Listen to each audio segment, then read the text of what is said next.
ఒకరోజు స్కూల్ నుంచి ఇంటికి వెళ్తుంటే దారిలో సుబ్బుకు ఒక యాపిల్ చెట్టు కనిపించేది. అంతే పరిగెత్తుకుంటూ వెళ్లి 2 యాపిల్ పండ్లను కోసి గబగబా తినేశాడు. కడుపు నిండిన తరువాత అక్కడే ఆ చెట్టు నీడలో హాయిగా విశ్రాంతి తీసుకున్నాడు సుబ్బు. ఇంటికి తిరిగి వెళ్ళేటప్పుడు సుబ్బు చెట్టును వాటేసుకుని "నువ్వంటే నాకు చాలా ఇష్టం. ఇప్పట్నుంచి మనిద్దరం ఫ్రెండ్స్" అని చెప్పాడు. ఆ రోజు నుంచి ప్రతిరోజు సుబ్బు ఆ చెట్టు వద్దకు వెళ్లి పండ్లను తిని, ఆడుకొని నీడలోని విశ్రాంతి తీసుకోవడం అలవాటు చేసుకున్నాడు. ఒక యాపిల్ చెట్టు కూడా రోజూ సుబ్బు కోసం ఎదురు చూసేది. సుబ్బు పెద్దవాడవుతున్నట్లుగానే చెట్టు కొమ్మలు కూడా బాగా పెద్దవయ్యాయి. ఓ రోజు "సుబ్బు, నాతో ఆడుకోవా?" అని అడిగింది యాపిల్ చెట్టు. "నీతో ఆడుకునే వయసు కాదు కదా. ఇప్పుడు నాకు బొమ్మలతో ఆడుకోవాలని ఉంది. వాటి కోసం డబ్బు కావాలి" అని చెప్పాడు సుబ్బు. "నా దగ్గర కూడా డబ్బులు లేదు కానీ నా పండ్లన్నిటినీ అమ్మి ఆ డబ్బుతో బొమ్మలు కొనుక్కోమని" చెప్పింది యాపిల్ చెట్టు. దానికి సుబ్బు సంతోషంతో పండ్లను తీసుకువెళ్ళాడు. చాలా కాలం దాకా సుబ్బు ఆ చెట్టు దగ్గరకు రాలేదు. చెట్టు మాత్రం సుబ్బు కోసం ఎదురు చూస్తూనే ఉండేది. ఓ రోజు పెద్దవాడైన సుబ్బు తిరిగి చెట్టు దగ్గరకు వెళ్ళాడు. చెట్టు సుబ్బుని చూచి ఆనందించి "నాతో కాసేపు ఆడుకోరాదు?" అని అడిగింది. "ఇప్పుడు నేను నీతో ఆడుకోలేను. నా కుటుంబం కోసం ఇల్లు కావాలి. సాయం చేయవా?" అని అన్నాడు సుబ్బు. "నా దగ్గర ఇల్లు లేదు గాని నా కొమ్మలు నరికి నువ్వు ఇల్లుని కట్టుకో" అని చెప్పింది యాపిల్ చెట్టు.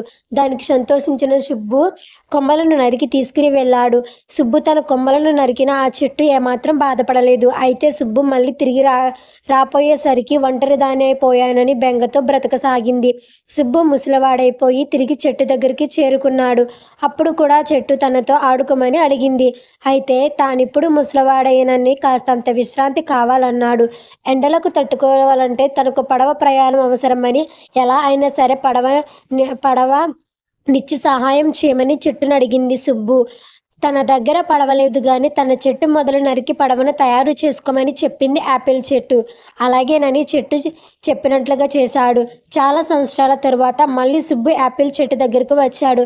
అది చూసిన చెట్టు "బాబూ, నీకివ్వడానికి ఇప్పుడు నా దగ్గర ఏమీ లేదు" ఏడుస్తూ బదులిచ్చింది. "ఇప్పుడు నాకు ఏమీ అక్కర్లేదు కానీ ఈ ముసలి తనంలో కాస్తంత విశ్రాంతి తీసుకునేందుకు నీ చెట్టు మొదలు మీద కూర్చుంటాను అంతే" అన్నాడు సుబ్బు. అది విన్న యాపిల్ చెట్టు "సంతోషం నాయనా, ఇప్పటికైనా నాతో కాసేపైనా ఉంటున్నందుకు కృతజ్ఞతలంటూ కన్నీళ్లతో పకపక నవ్వింది చెట్టు.